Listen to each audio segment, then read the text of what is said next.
3 ans de travaux, 1 milliard d'euros et 10 stades à l'arrivée. De la plus africaine à la plus française, petit tour des enceintes emblématiques de la prochaine Coupe du Monde. Pilier en forme de girafe, siège peau de zèbre, voici le stade de Nelspruit, le plus africain de tous. Son architecte dit s'être inspiré de l'immense réserve animalière toute proche du Kruger. Mission réussie, il ne manque plus qu'une pelouse. Il sera l'emblème de tout un continent qui, pour la première fois de son histoire, accueille la Coupe du Monde. Soccer City, 90 000 places, s'élève entre Johannesburg et le mythique township de Soweto. C'est là, dans cette magnifique calebasse dorée, que se dérouleront le match d'ouverture et la finale.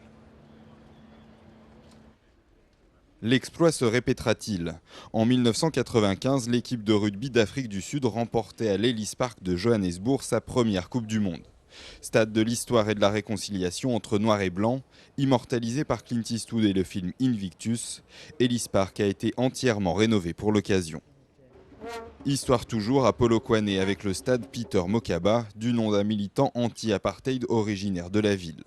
Bon point pour les spectateurs, ils seront au plus près des joueurs. Comme dans la plupart des enceintes sud-africaines, aucune piste d'athlétisme ne les séparera du terrain.